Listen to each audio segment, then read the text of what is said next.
নবীজি কিসের তৈরি, নূরের তৈরি না মাটির তৈরি, এইটা নিয়ে কাজ্জার কোনো শেষ নাই। আশ্চর্য কথা, কি দিয়ে বানাইছে, মাটি দিয়ে না নূর দিয়ে বানাইছে, এর ভিত্তিতে মর্যাদা। আল্লাহর কোরআন পুরাটার মধ্যে অগণিত আয়াত আল্লাহ তাআলা রসুলের মর্যাদার জন্য আল্লাহ তাআলা নির্ধারণ করে বলে রাখছেন।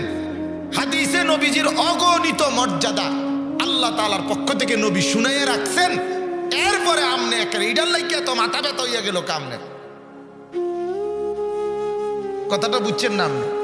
আগুন বলেন, মাটি বলেন, নূর বলেন, বাতি বলেন, সেরাক বলেন, লাইট বলেন, কোনটাই তো মর্যাদার কিছু না।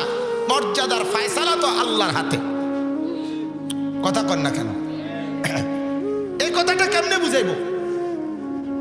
এই কথাটা সহজ কথা।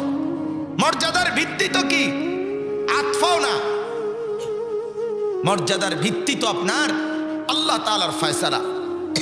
আল্লাহ যদি দামি বানায় সে দামি, আল্লাহ যদি বেদামি বানায় সে ঘৃণিত। ঘৃণিত। হযরতে বেলাল রাদিয়াল্লাহু তাআলা আনহু তিনি যখন মক্কা বিজয়ের সময় কাবা ঘরের ছাদে আল্লাহ রাসূল সাল্লাল্লাহু আলাইহি ওয়াসাল্লাম ওনাকে বলছিলেন, বেলাল কাবা ঘরের ছাদে দাঁড়িয়ে আজান দাও। হযরতে বেলাল কাবা ঘরের ছাদে উঠে আজান দিচ্ছিল।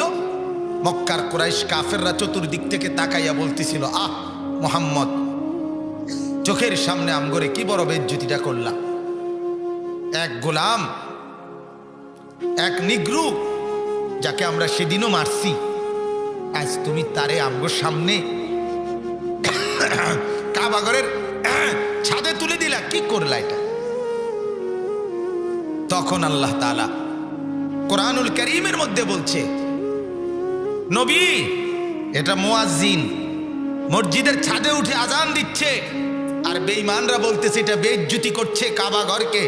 আর ইজ্জত না বেইজ্জতি, এটা আমি বলতেছি, মুয়াজ্জিনের পক্ষে আমি কথা বলতেছি, আমার একটু কইতে দেন।